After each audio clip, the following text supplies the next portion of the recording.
Greater Noida के दनकौर के करीबी गांव जालपुर के रहने वाले हरेंद्र शर्मा लगातार समाज सेवा के चलते छोटे काश्तकारों और किसानों की मांगों को लेकर लगातार इन दिनों चर्चा में हैं। 2 एकड़ जमीन के किसानों के लिए बीपीएल कार्डों की मांग और अन्य किसानों की आर्थिक स्थिति को मजबूत करने के उद्देश्य से उनकी समस्याओं को लेकर हरेंद्र शर्मा अपने मांग पत्र लगातार जिले के बड़े जनप्रतिनिधियों एवं सक्षम अधिकारियों से मुलाकात कर उन्हें ज्ञापन सौंप रहे हैं।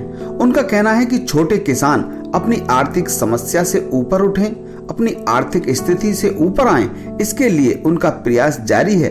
बिना किसी बड़े संगठन अथवा ऑर्गेनाइजेशन के ही हरेंद्र शर्मा अकेले ही जनप्रतिनिधियों से मुलाकात कर रहे हैं और प्रधानमंत्री एवं मुख्यमंत्री के नाम अपनी मांगों को लेकर ज्ञापन दे रहे हैं।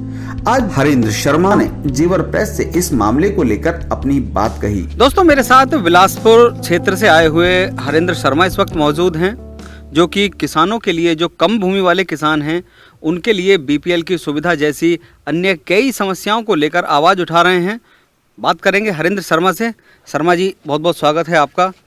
सबसे पहले सर, मैं आपको और आपके चैनल को मुझे समय देने के लिए, किसान कल्याण के लिए, तो इसके लिए मैं आपको कोटि कोटि धन्यवाद देता हूं और हृदय की गहराई से आपको आभार व्यक्त करता हूं सर जी। सबसे पहले आपके बारे में जानना चाहेंगे और आप किन मुद्दों को लेकर आवाज़ उठा रहे हैं उनके बारे में जानना चाहेंगे। सर, मैं हरेंद्र शर्मा उर्फ बिट्टू पंडित हूं। मैं ग्रेटर नोएडा के गांव जमालपुर से संबंधित हूं, जो कि दनकौर रेलवे स्टेशन के पास है।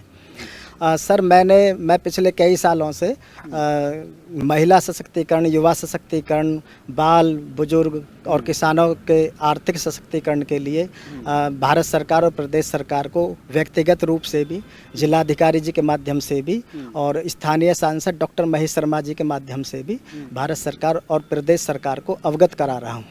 लेकिन अभी आज जो मेरा वर्तमान उद्देश्य है वो है कि सबसे पहले समस्त उत्तर प्रदेश किसान कल्याण के लिए, क्योंकि हर सरकार की सर्वोच्च प्राथमिकता होती है किसान कल्याण और जवान के लिए, तो मैंने अग्निवीर भर्ती में सुधार की मांग के लिए भी आवाज़ उठाई थी, जिसे भारत सरकार ने, सेना मुख्यालय ने मेरे उठाई गई मांगों को अंकित कर लिया। उस पर बाद में मैं काम करूंगा। फिलहाल है समस्त उत्तर प्रदेश के केवल खेती बाड़ी पर ही आश्रित 2 एकड़ तक कृषि भूमि वाले सभी किसान जिनकी सरकारी नौकरी, पेंशन या किसी लिमिटेड संस्थान में भी नौकरी नहीं है और कोई दूसरा रजिस्टर्ड व्यवसाय भी नहीं है, तो देखा जाए वास्तव में सर ये गरीब ज़रूरतमंद खेतीहर मजदूर ही हैं। सिंपल सादा शब्दों में जानना चाहूँगा, किन मांगों को लेकर आवाज़ उठा रहे हैं आप? किसानों के लिए कौन सी वो मांगे हैं, क्या फ़ायदा होगा किसानों का उनसे?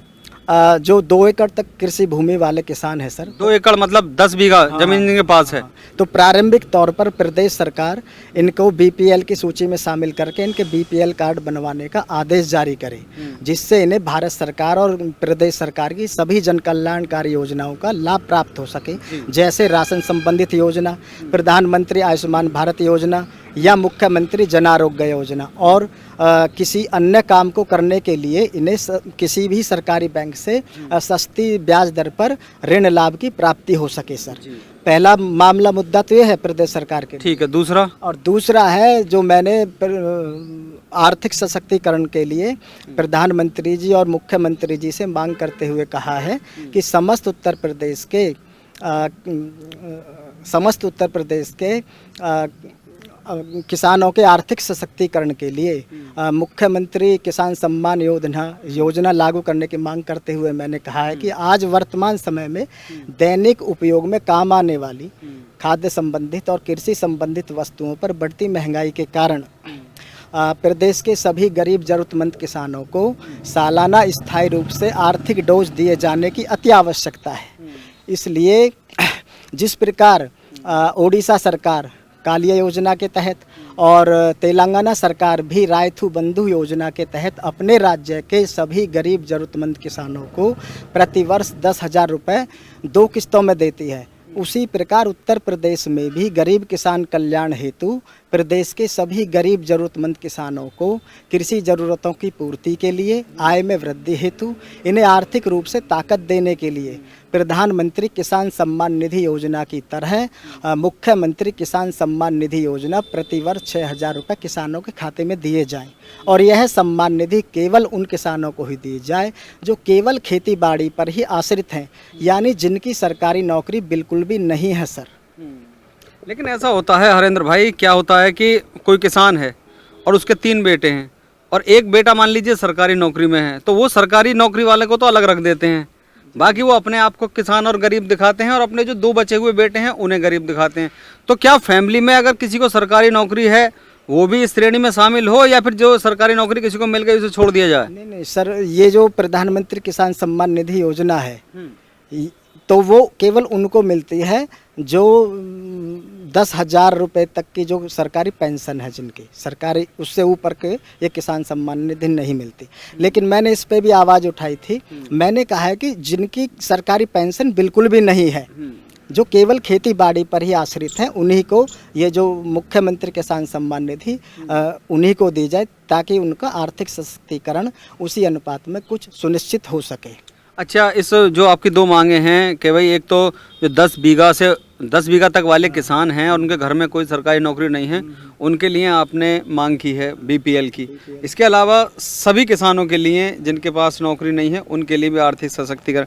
इन मुद्दों को लेकर आप किससे मिले हैं, किन बड़े चेहरों से मिले हैं जो लगता है आपको आश्वासन मिला हो कहीं से? जी सर, सबसे पहले मैंने 12 अप्रैल 22 को जिलाधिकारी जी के माध्यम से अपना मांग पत्र मुख्यमंत्री जी को भिजवाया। फिर मैंने उसके बाद प्रधानमंत्री जी को मांग पत्र पीएमओ दिया।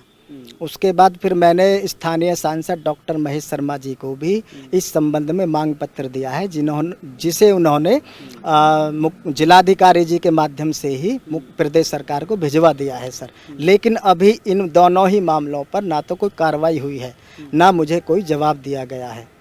तो इन पर कार्रवाई के लिए जो अंतर्मन से जो प्रेरणा मिली है वो यही है कि मुझे सबसे पहले अब जनपद गौतम बुद्ध नगर के जो संगठन है, युवा संगठन, किसान संगठन, महिला संगठन, सामाजिक संगठन, पत्रकार संगठन, स्वतंत्र पत्रकार बंधु और स्वतंत्र समाज सेवी, इन सब से मुलाकात करनी है और एक गौतम बुद्ध नगर विशिष्ट जनप्रतिनिधि मंडल के रूप में तैयार होना है और फिर सांसद विधायक के माध्यम से यह प्रतिनिधि मंडल मुख्यमंत्री योगी जी से शिष्टाचार मुलाकात करके इन दोनों ही योजनाओं को लागू कराने के लिए उनको अवगत कराएगा सर। तो ये मेरी वर्तमान योजना है आज की। तो हरेंद्र शर्मा हैं भाई, बिलासपुर के पास के गांव के रहने वाले, जमालपुर के रहने वाले हैं। वहां से यहाँ हमारे पास आए हैं अपनी बात कहने के लिए कि हमारे माध्यम से ये बात ज़्यादा से ज़्यादा लोगों तक पहुँचे। अभी कोई अपना संगठन नहीं बनाया है, लेकिन उम्मीद कर रहे हैं कि लोगों को अपने साथ जोड़कर गौतम बुद्ध नगर का संगठन बनाएंगे और भविष्य में उसी संगठन के साथ आगे बढ़ने का निश्चय करेंगे। समीर खान के साथ चंचल कुमार शर्मा, जेवर प्रेस के लिए।